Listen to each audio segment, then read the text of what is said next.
Okay, so today's lecture is about the terms power, efficiency, and how to actually evaluate power and efficiency of mechanisms and machines. So, a brief overview of some definitions.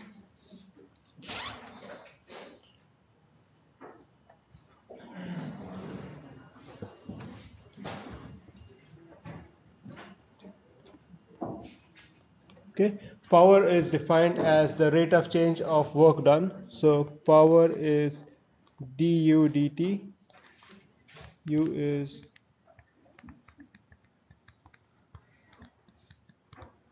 work done. Okay. For all practical purposes in this course, we will compute power by taking the dot product of force times the velocity. So the force is a vector, velocity is a vector. When you take the dot product, you get a scalar, and that is power.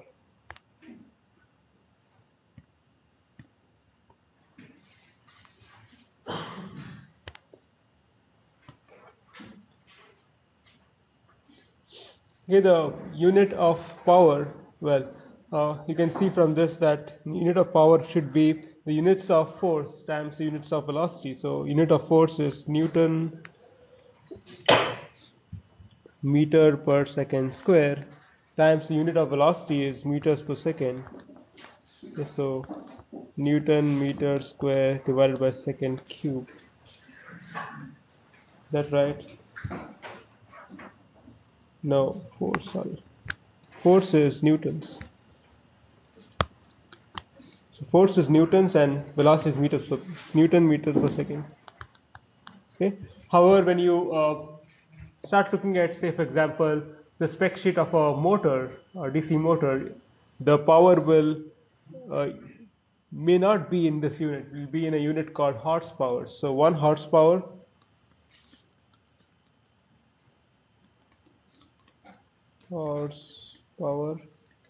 is equal to 746 Newton meters per second. So actually 1 Newton meter per second by itself as a unit of power is actually called watt, right? Okay, so this is 746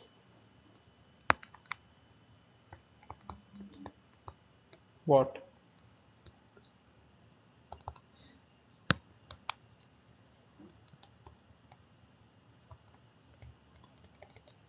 Okay, it's the use of horsepower is really historic. Historically, there weren't IC engines, there weren't cars, there were horses, and uh, people try to understand how much power you need to move stuff by looking at how many horses are needed to move stuff, right? So if you need 2 horses, then it's 2 horsepower and so on. So horsepower is been out there for a long time, and people still use it. But horsepower relates to SI units in that way. If you were to find the equivalent between horsepowers and the foot pound system, British system, it is 1 horsepower is 550 pound no, pound feet per second. Okay, this is so because the units of force is pound and the units of velocity is feet per second. This is force, this is velocity, right?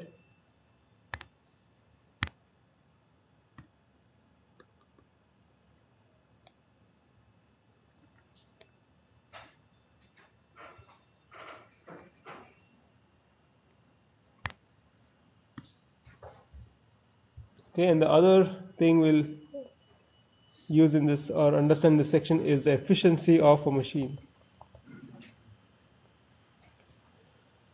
So one way to measure the efficiency is to look at the output to the input power. So the efficiency, I'll use this notation for epsilon to denote efficiency. It's the power output divided by the power input. Okay, so P out divided by P in. Now the most you can get from a machine is an efficiency of 1, right? The output power is equal to the input power. However, most times the efficiency is less than 1, and the reason is because when you put in an input power, some of the energy is dissipated as heat and friction and so on. So the output power is less than the input power. So efficiency is typically between 0 and 1, where 0 means that your machine is not producing any output power.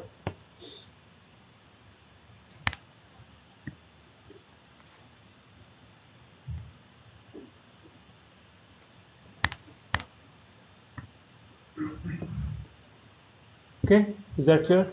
Okay, let's try to use these things and solve some problems. Okay, power is force times velocity, and efficiency is output power divided by the input power.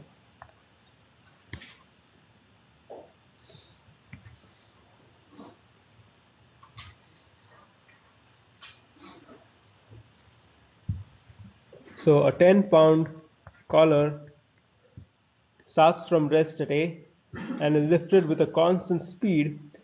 So it's moving up with a constant speed of 2 feet per second along the smooth rod. So when it says smooth rod, means there's no friction. Determine the power developed by the force at the instant shown. Okay, so you want to find the power at this particular instant.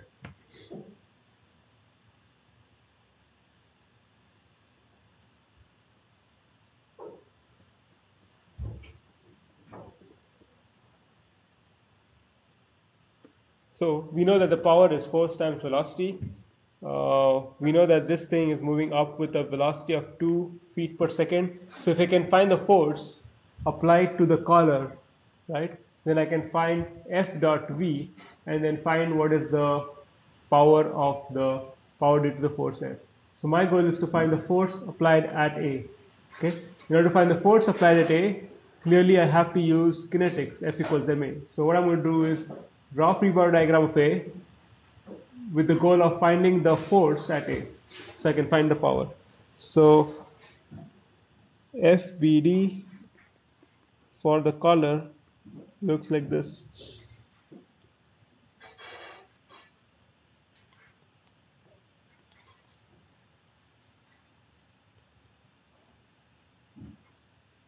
By the way, there is gravity. So to show that. Okay. Is that it? This is the forces.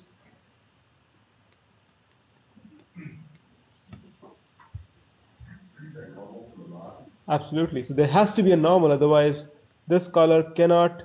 Okay, this collar is only moving in this direction, so there is a force keeping it from moving in this direction, and that force comes from the fact that the collar has to have some contact with the shaft. It doesn't matter.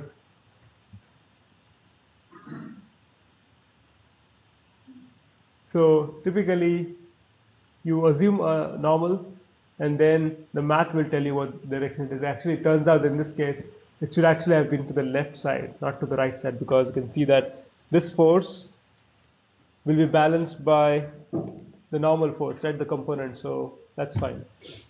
Okay, I drew the free body diagram, then I drew the equations of motion. So the motion of interest here is in the y direction, so there's no point in writing the motion in the x direction. Also, the collar has technically no dimensions here, so there is no moment equation involved. So it's a particle motion, and it was only motion in y direction. Yeah, question?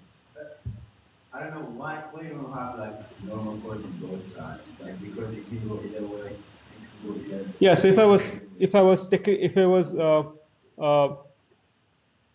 technically I need to put another force, right? But I could also say that this normal force represents all the forces acting on the collar. Since it's a particle, right? Those two forces are going to be, I can assume them to be one force. It's the net force. So why can't you assume like that the one in the left would cancel the one in the right? I could do it this way if you that's what your question is. Yes. That's absolutely fine. Now, when I drew a normal force, either I can say that N, which I drew, was N1 minus N2. Okay, this is probably the right figure. Or if you're showing N, then the reason why I would show N is that I would assume that the collar is only touching one side of the shaft. So if it's touching one side, there'll be one force. That's one reason why it could be normal force. Other could be that that's the resultant. But yeah, so that is probably the right way to do it if there's nothing given about where the collar touches. So technically, the collar should touch if there's a force applied this way, right? The resultant, then the collar will actually touch the left side and not the right side. Anyway, you can keep it this way. It doesn't affect here. So in this case, I'm interested in the motion in the y direction. Okay, if I like, I can take this to be positive. So the net force in the y direction, the external force is F cosine theta, right? That's F cosine theta minus mg is mass times the acceleration in the y direction. Okay, what's the acceleration? Zero. It's zero because you're given that moves with constant speed. So this tells me that F is mg divided by cosine theta. So now I think I'm ready to find the power. The power is the force times the velocity. Okay, that's a vector.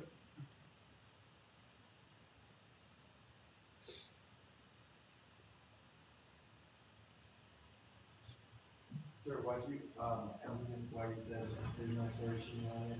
Because you're given that it moves with constant speed, lifted with a constant speed. Okay, so I need to find the force, which is a vector. So the force is going to be F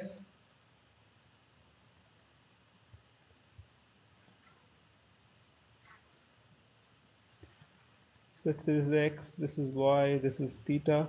So the force is going to be F sine theta along I, right? F sine theta is this way.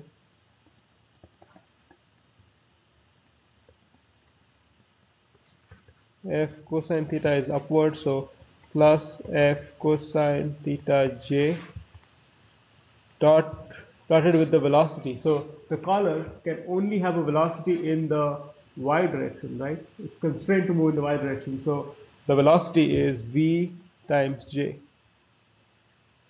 So if you take the dot product of I and j, I dot j is, what's the dot product of I dot j?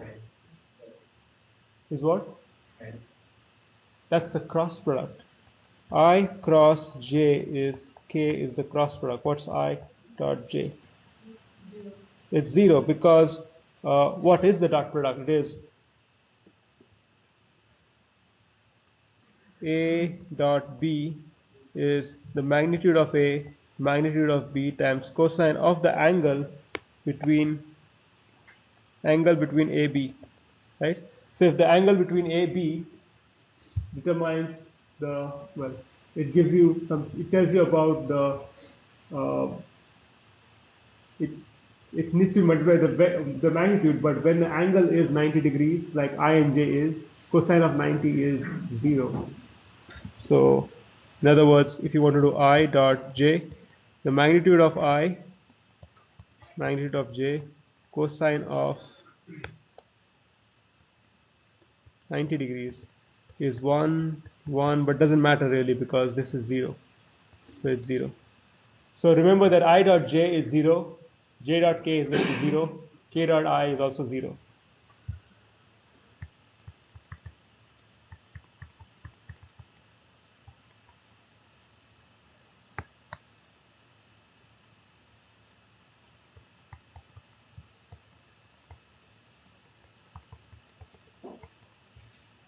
Okay, and I just put this here so that you're not confused. I dot j is k, j dot k is I and k cross I is j.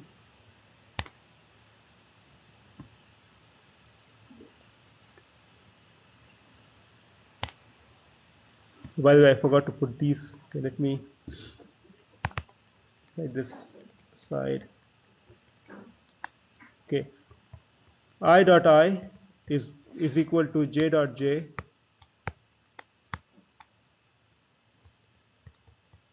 is equal to k dot k equal to 1. Okay, and then of course I cross j is k, j cross k is I, k cross I is j.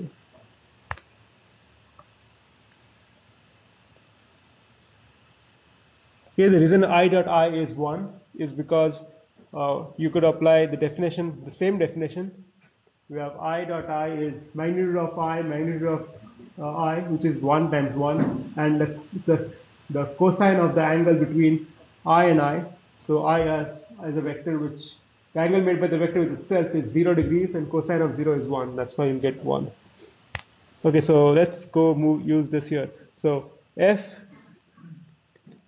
v sine theta I dot j plus f cosine theta v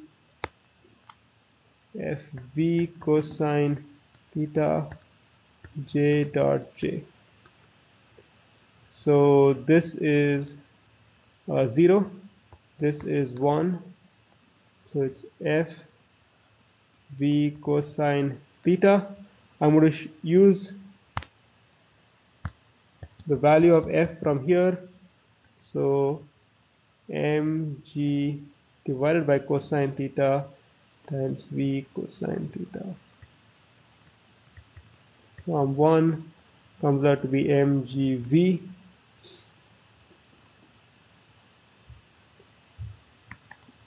So the power is mass, which is 10 pounds right here. So mg is 10 pounds, right? No, mg is 10 pounds, right? Times the velocity, which is constants too. 20 pound foot per second.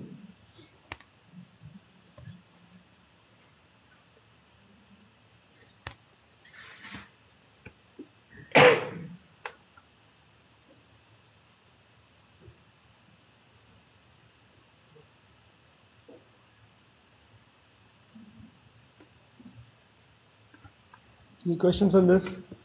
MG would not be 10 times.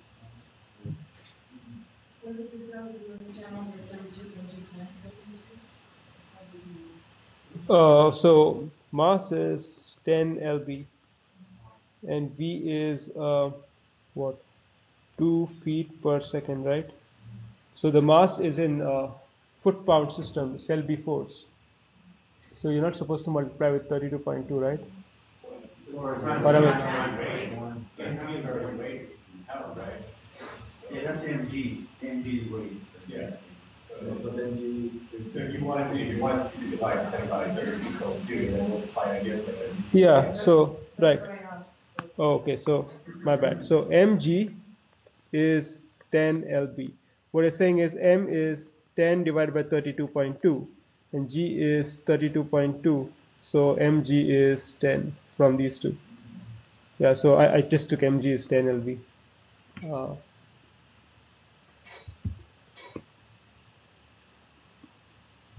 Any other questions? Okay, we are a little early today. We're having a mass of 2 megagrams, which is 2 raised to 10 raised to 6 grams, which is 2 times 10 raised to 3 kilograms, or 2000 kgs, travels up a 7 degrees slope at a constant speed of 100 kilometers per hour.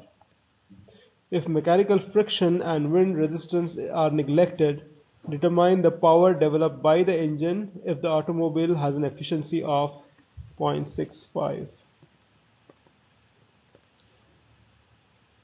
So the power developed by the engine is also the input power. Okay, you got to find the input power. So this is the power which the engine is putting in to drive the car.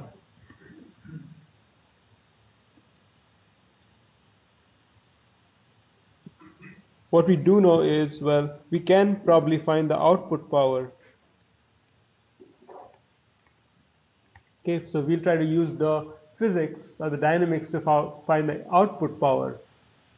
Why is there output power? Because we know that this car is driving on a slope of 7 degrees. So we know how much power it needs to develop in order to move on a 7-degree incline. So we use that fact to find the output power and then use that output power to figure out the input power using the efficiency formula.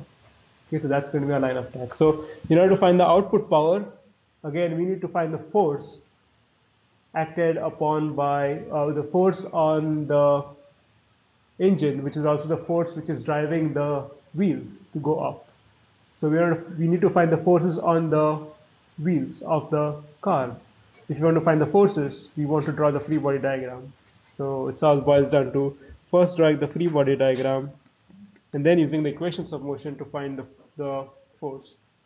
So a free body diagram of the car. Now, there's no dimensions in the car, so you can see it's a particle problem. Right? So I'm going to draw a box which represents the car.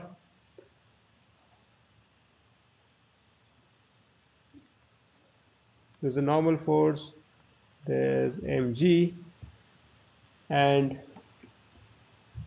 You see why it's not identified? Because not mentioned? yeah, it is. Yeah, it doesn't matter. We're not really interested in the exact location of the force. All we care is that it is moving up. That's it. So is that it? Friction. There is, okay, assume there is no friction, I think. This is mechanical friction.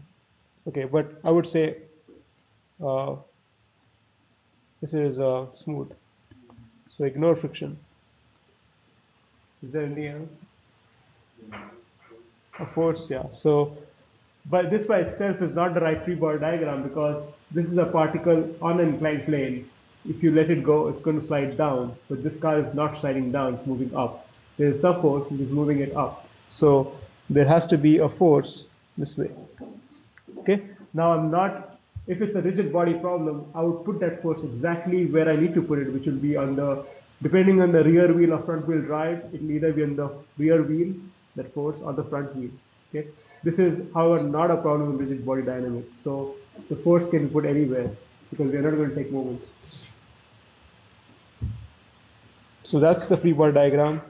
One more piece of information is that this angle is theta. Okay, so since I'm interested in F, right, because F will give me the power using the force times velocity formula, I'm only going to write the equations of motion in this direction, in the I direction.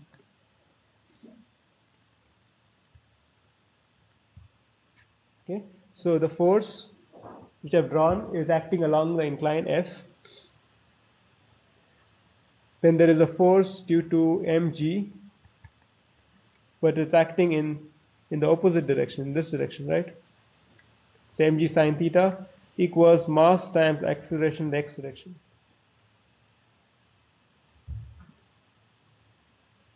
Okay, the acceleration is 0 because we're given that it moves with a constant, the car moves with a constant speed. So this tells me the force is mg sine theta. Okay, so in order to find the power,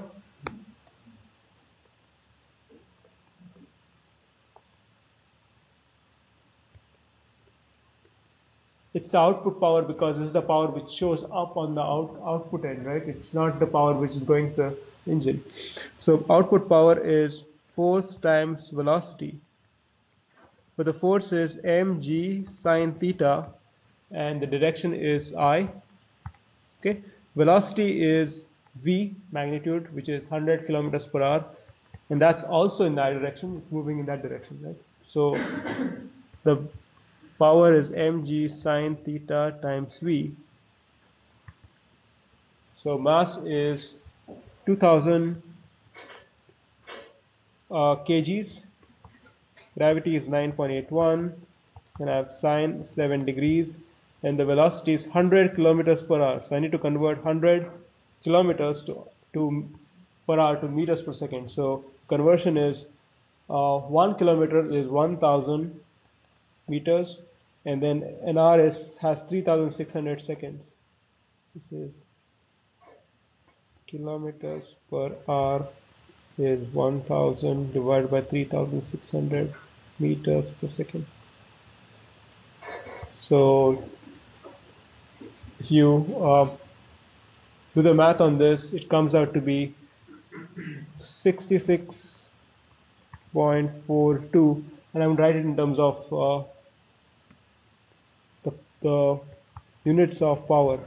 Okay, kilo is 10 raised to 3, W is watt. So that's the output power. The input power can be found from the efficiency formula, which says that the output power divided by the input power is the efficiency. So the input power is the output power divided by efficiency. So it's 66.42 divided by 0.65. So P in is 102 kilowatts.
Any questions?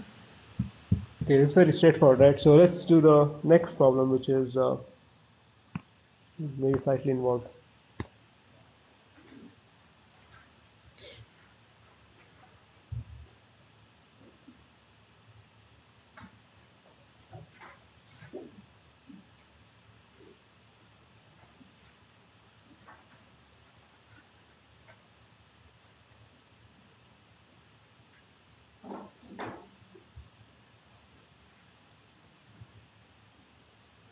Okay, so the 50-pound crate is given a speed of 10 feet per second in 4 seconds starting from rest. If the acceleration is constant, so A is constant, determine the power that must be developed to the motor. So we need to find the power of the motor when the time is 2 seconds. The motor has an efficiency of 0.65. Neglect the mass of the pulley and the cable. Okay, so we need to find the power at time t equals 2 seconds. So if you want to find the power at 2 seconds, or for that matter any time, we need to find the force at time t equals 2 seconds and the velocity at time t equals 2 seconds. Okay, so if you want to find the force at the motor, we have to draw a free body diagram. So I'm going to start off with the free body diagram and then see how I can find the power and then I'll try to do all calculations I need to do in order to find F and V. So free body diagram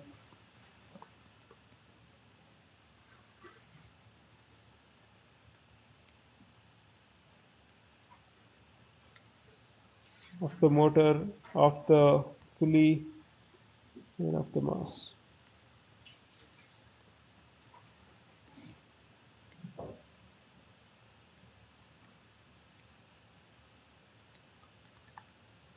So let's call this I, J, the T,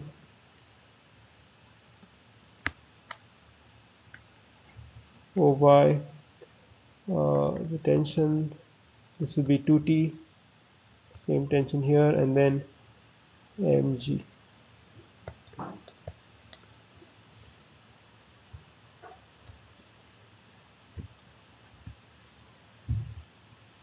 Okay, so next is the equations of motion.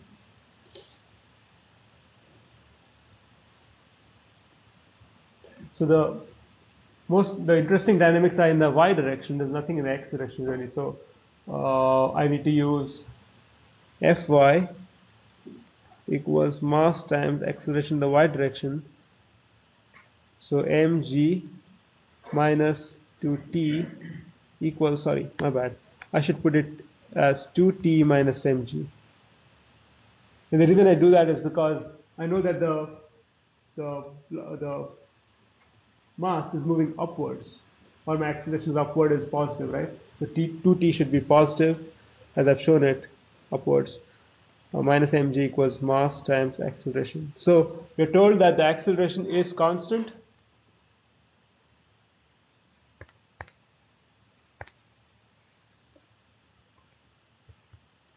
Constant.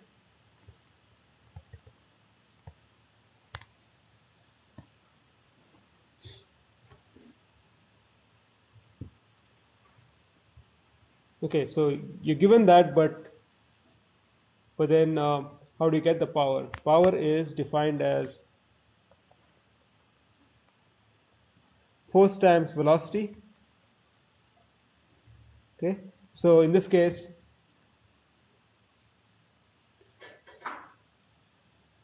okay, the power that must be developed to the motor. Now, the power developed by the motor is the same as the power which is pulling the mass up, or the power developed by the mass is the same as the power developed by the motor, because the power coming out from one place supplied by one part should equal to the power which is used to lift the thing up. So I can find the force times velocity by just taking the force acting on the block 2t and multiplying it with the velocity. So 2t is along j and the velocity is along j. So it's dot product. So this gives me 2t times v. Velocity of mass, force, mass. Because the power developed by the motor is the same as the power needed to move this mass up. Okay, so as long as I can find 2t or t and v, I'm good. So I do not know both of those things. I do not know t as well as I do not know v. Okay, however, if I can get a in that equation there, then I can solve for t, because I know what m is, what g is, right? So let's see if I'm given something more, something which I've not used. So I've been given that it attains a speed of 10 feet in 4 seconds. Okay, so given that information and given the fact that it's moving with uniform acceleration, I can actually find the acceleration. So I'm going to do kinematics. V equals V0 plus AT, where the velocity in 4 seconds is 10, the initial velocity is 0, plus acceleration is a constant. Okay, I'm using this formula only because I've been told that the mass has uniform acceleration. I cannot use this formula otherwise. and I know the time, so it's 4 seconds. So this gives me A equals 2.5 feet per second square. Okay.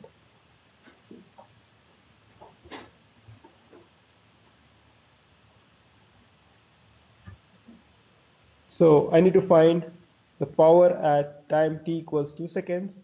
So I need to find the tension at 2 seconds and the velocity at 2 seconds. So to find the velocity at 2 seconds, I'll use the same formula. But now velocity is unknown. The initial velocity is 0. The acceleration is known, it's 2.5, and the time is 2 seconds. So the velocity is 5 feet per second. Okay, so this is my velocity at 2 seconds. So I got this. To find the tension, I'm going to use this formula from 2t minus mg. Mg is the weight of the block, it's 50 pounds, equals the mass, which is 50 divided by 32.2, times the acceleration of the pulley, which I just found. It's 2.5. So from this formula, I can find t. T comes out to be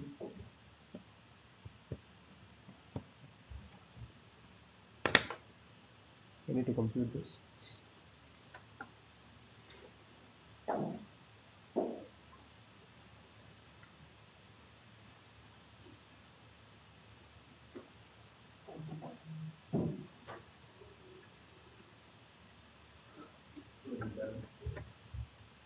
Divide by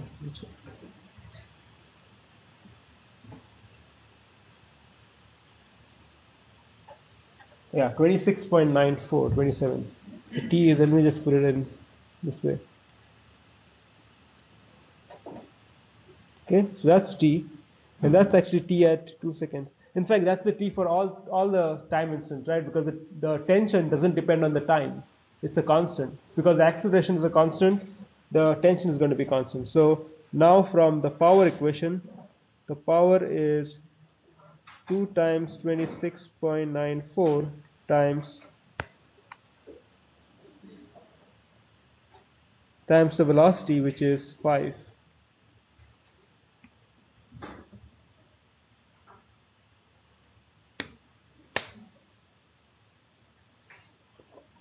So it's 269. Yeah, 10 to 69.4. So 269.4 lb feet per second. That's the answer.